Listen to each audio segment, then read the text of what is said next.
economic hitmen really have been the ones responsible for creating this first truly global empire. And we work many different ways.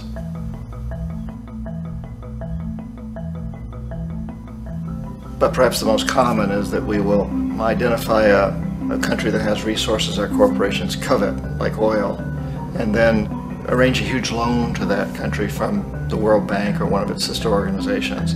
But the money never actually goes to the country. Instead, it goes to our big corporations to build infrastructure projects in that country, power plants, industrial parks, ports, things that benefit a few rich people in that country, in addition to our corporations, but really don't help the majority of the people at all. However, those people, the whole country is left holding a huge debt. It's such a big debt they can't repay it, and that's part of the plan, that they can't repay it. And so at some point, we economic hitmen go back to them and say, listen, you owe us a lot of money, can't pay your debt, so sell your oil real cheap to our oil companies. Allow us to build a military base in your country, or send troops in support of ours to someplace in the world like Iraq, or vote with us on the next UN vote. To have their electric utility company privatized and their water and sewage system privatized and sold to U.S. corporations or other multinational corporations. So there was that whole mushrooming thing, and it's so typical of the way the IMF and the World Bank work, that you put a country in debt, it's such a big debt it can't pay it, and then you offer to refinance that debt and pay even more interest. And you demand this quid pro quo, which you call a conditionality or good governance, which means basically that they've got to sell off their resources, including many of their social services, their utility companies, their school systems sometimes, their penal systems, their insurance systems, to foreign corporations. So it's a double, triple, quadruple whammy. The precedent for economic hitmen really began back in the early 50s when democratically elected Mossadegh, who was elected in Iran, he was considered to be the hope for democracy in the Middle East and around the world. He was Time Magazine's Man of the Year. But one of the things that he'd run on and began to implement was the idea that foreign oil companies needed to pay the Iranian people a lot more for the oil that they were taking out of Iran. The Iranian people should benefit from their own oil. Strange policy. We didn't like that, of course.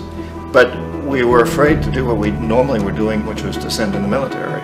Instead, we sent in one CIA agent, Kermit Roosevelt, Teddy Roosevelt's relative.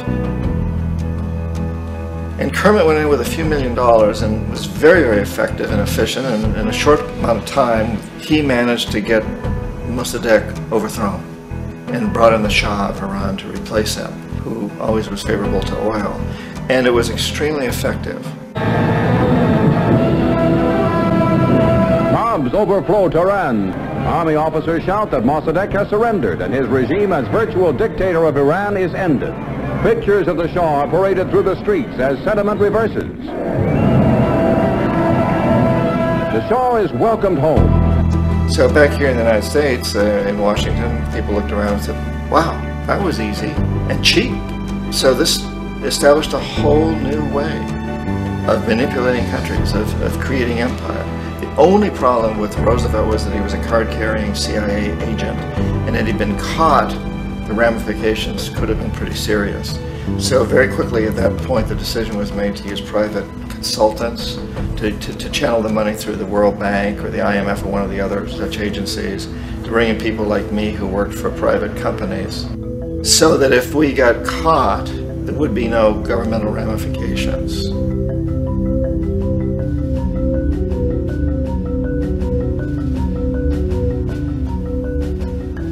When Arbenz became president of Guatemala, the country was very much under the thumbs of United Fruit Company, the big international corporations. And Arbenz ran on this ticket that says, you know, we want to get the land back to the people. And once he took power, he was implementing policies that would do exactly that, give the land rights back to the people. United Fruit didn't like that very much.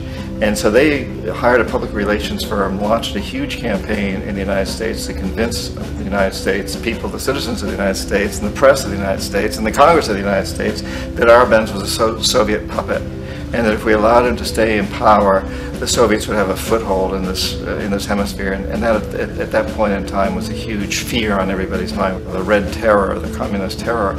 And so, to make a long story short, Out of this public relations campaign came a commitment on the part of the CIA and the military to take this man out.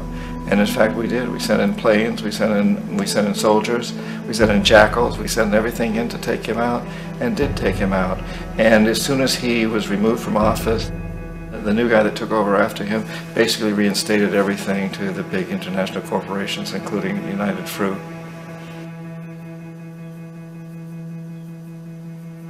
Ecuador for many, many years had been ruled by pro-US dictators, often relatively brutal.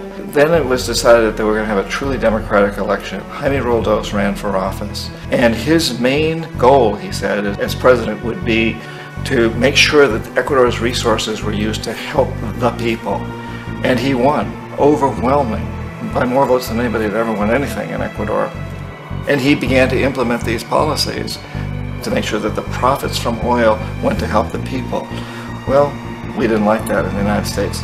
I was sent down as one of several economic hitmen to change Roldos, to corrupt him, to bring him around, to let him know, okay, you can get very rich, you and your family, if you play our game, but if you continue to try to keep these policies you've promised, you're going to go. He wouldn't listen. He was assassinated. As soon as the plane crashed, the whole area was cordoned off. The only people allowed in were U.S. military from a nearby base and some of the Ecuadorian military. When an investigation was launched, two of the key witnesses died in car accidents before they had a chance to testify. A lot of very, very strange things that went on around the assassination of Jaime Roldos. I, like most people who've really looked at this case, have absolutely no doubt that it was an assassination. And of course, in my position as an economic hitman, I was always expecting something to happen to Jaime, whether it be a coup or assassination, I wasn't sure, but that he would be taken down because he was not being corrupted. He would not allow himself to be corrupted the way we wanted to corrupt him. Omar Torrijos, president of Panama, was, one of my favorite people. I really, really liked him. He was very charismatic. He was a guy who really wanted to help his country. And when I tried to bribe him or corrupt him, he said, look, John, he called me Juanito. He said, look, Juanito, I don't need the money. What I really need is for my country to be treated fairly. I need for the United States to repay the debts that you owe my people for all the destruction you've done here. I need to be in a position where I can help other Latin American countries win their independence and be free of this terrible presence from the north that you people are exploiting us so badly. I need to have the Panama Canal back in the hands of the Panamanian people. That's what I want. And so, leave me alone. Don't try to bribe me. It was 1981, and in May, Jaime Roldos was assassinated. And Omar was very aware of this. Torrijos got his family together and he said, I'm probably next, but it's okay because I've done what I came here to do. I've renegotiated the canal. The canal will now be in our hands. He just finished negotiating the treaty with Jimmy Carter. In June of that same year, just a couple of months later, he also went down in an airplane crash, which there's no question was executed by CIA-sponsored jackals. Tremendous amount of evidence that one of Torrijos' security guards handed him at the last moment as he was getting on the plane a tape recorder, a small tape recorder that contained a bomb.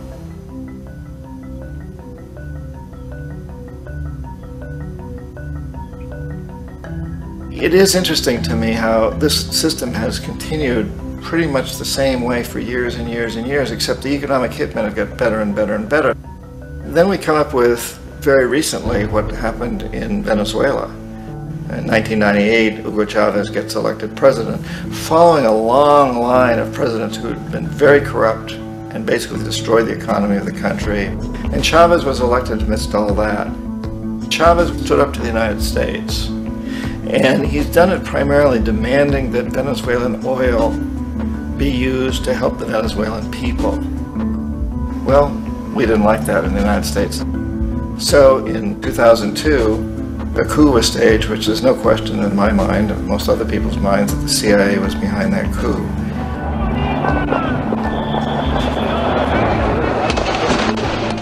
The way that that coup was fomented was very reflective of what Kermit Roosevelt had done in Iran, of paying people to go out into the streets to riot, to protest, to say this Chavez is very unpopular. You know, if you can get a few thousand people to do that, television can make it look like it's the whole country, and things start to mushroom. Except in the case of Chavez, he was smart enough, and the people were so strongly behind him that they overcame it, which was a phenomenal moment in the history of Latin America.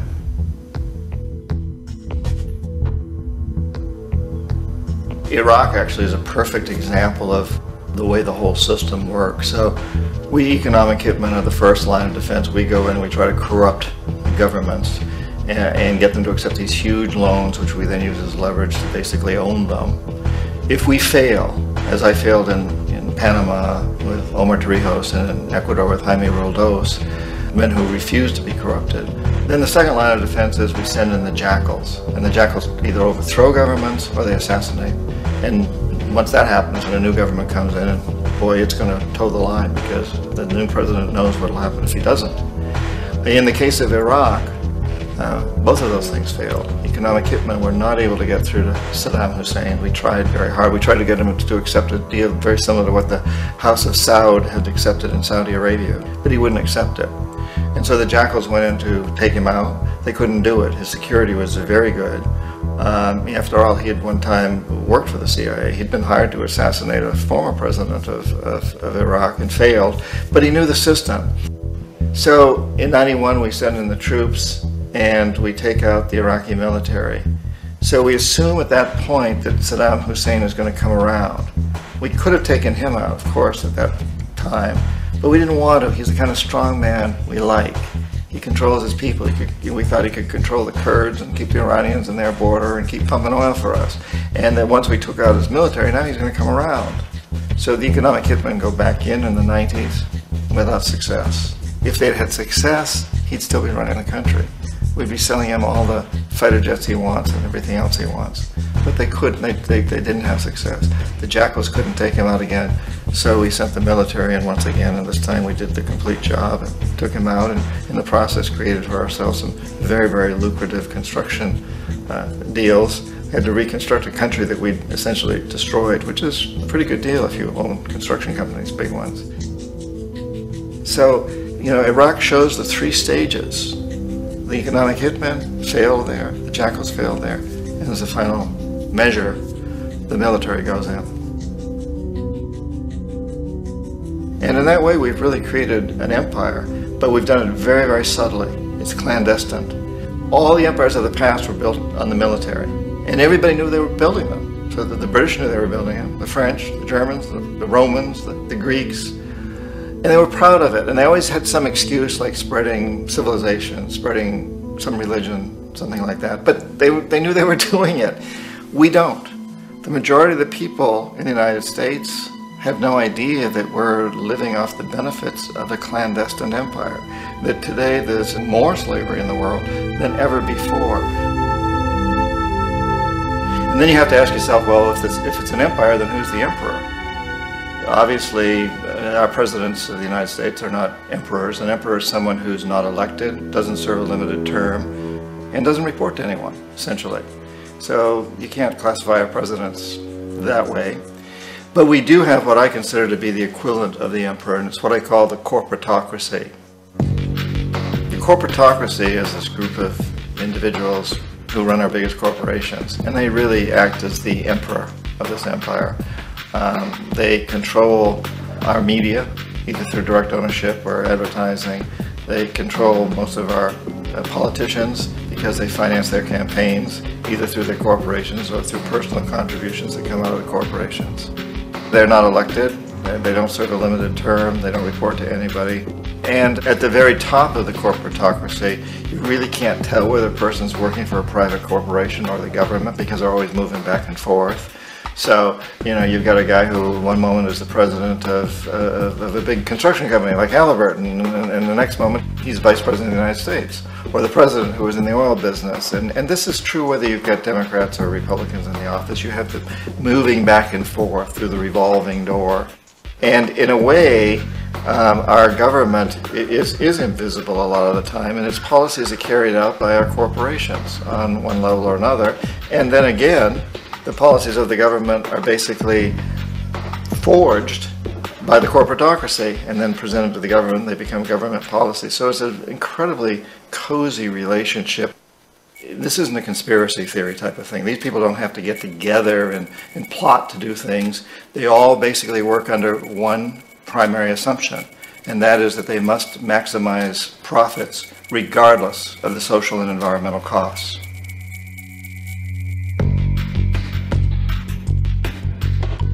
This process of manipulation by the corporatocracy through the use of debt, bribery, and political overthrow is called globalization. Just as the Federal Reserve keeps the American public in a position of indentured servitude through perpetual debt, inflation, and interest, the World Bank and IMF serve this role on a global scale. The basic scam is simple. Put a country in debt either by its own indiscretion or through corrupting the leader of that country, then impose conditionalities or structural adjustment policies, often consisting of the following. Currency devaluation. When the value of a currency drops, so does everything valued in it. This makes indigenous resources available to predator countries at a fraction of their worth. Large funding cuts for social programs. These usually include education and healthcare, compromising the well-being and integrity of the society, leaving the public vulnerable to exploitation. Privatization of state-owned enterprises. This means that socially important systems can be purchased and regulated by foreign corporations for profit. For example, in 1999, the World Bank insisted that the Bolivian government sell the public water system of its third largest city to a subsidy of the U.S. corporation Bechtel. As soon as this occurred, water bills for the already impoverished local residents skyrocketed. It wasn't until after a full-blown revolt by the people that the Bechtel contract was nullified. Then there is trade liberalization, or the opening up of the economy through removing any restrictions on foreign trade. This allows for a number of abusive economic manifestations, such as transnational corporations bringing in their own mass-produced products, undercutting the indigenous production and ruining local economies. An example is Jamaica, which, after accepting loans and conditionalities from the World Bank, lost its largest cash crop markets due to competition with Western imports. Today, countless farmers are out of work, for they are unable to compete with the large corporations. Another variation is the creation of numerous, seemingly unnoticed, unregulated, inhumane sweatshop factories, which take advantage of the imposed economic hardship. Additionally, due to production deregulation, environmental destruction is perpetual, as a country's resources are often exploited by the indifferent corporations while outputting large amounts of deliberate pollution. The largest environmental lawsuit in the history of the world today is being brought on behalf of 30,000 Ecuadorian Amazonian people against Texaco, which is now owned by Chevron. So today it's against Chevron, but for activities conducted by Texaco. Estimated to be more than 18 times what the Exxon Valdez dumped into the coast of Alaska. In the case of Ecuador, it wasn't an accident. The oil companies did it intentionally. They knew they were doing it to save money out there rather than arranging for proper disposal. Furthermore, a cursory glance at the performance record of the World Bank reveals that the institution, which publicly claims to help poor countries develop and alleviate poverty, has done nothing but increase poverty and the wealth gap, while corporate profits soar. In 1960, the income gap between the fifth of the world's people in the richest countries versus the fifth in the poorest countries was 30 to 1. By 1998, it was 74 to 1. While global GNP rose 40% between 1970 and 1985, those in poverty actually increased by 17%. While from 1985 to 2000, those living on less than $1 a day increased by 18%. Even the Joint Economic Committee of the U.S. Congress admitted that there is a mere 40% success rate of all World Bank projects. In the late 1960s, the World Bank intervened in Ecuador with large loans. During the next 30 years, poverty grew from 50% to 70%. Under or unemployment grew from 15 to 70%. Public debt increased from 240 million to 16 billion, while the share of resources allocated to the poor went from 20% to 6%. In fact, by the year 2000, 50% of Ecuador's national budget had to be allocated for paying its debts. It is important to understand the World Bank is, in fact, a U.S. bank, supporting U.S. interests. For the United States holds veto power over decisions, as it is the largest provider of capital. And where did it get this money? You guessed it. It made it out of thin air through the fractional reserve banking system. Of the world's top 100 economies, as based on annual GDP, 51 are corporations, and 47 of that 51 are US-based. Walmart, General Motors, and Exxon are more economically powerful than Saudi Arabia, Poland, Norway, South Africa, Finland, Indonesia, and many others. And, as protective trade barriers are broken down, currencies tossed together and manipulated in floating markets, and state economies overturned in favor of open competition and global capitalism, the empire expands. You get up on your little 21-inch screen and howl about America and democracy. There is no America. There is no democracy. There is only IBM and ITT and AT&T and DuPont, Dow, Union Carbide, and Exxon. Those are the nations of the world today. What do you think the Russians talk about in their councils of state? Karl Marx? They get out their linear programming charts, statistical decision theories, Minimax solutions, and compute the price-cost probabilities of their transactions and investments, just like we do. We no longer live in a world of nations and ideologies, Mr. Beale. The world is a college of corporations, inexorably determined by the immutable bylaws of business. The world is a business, Mr. Beale.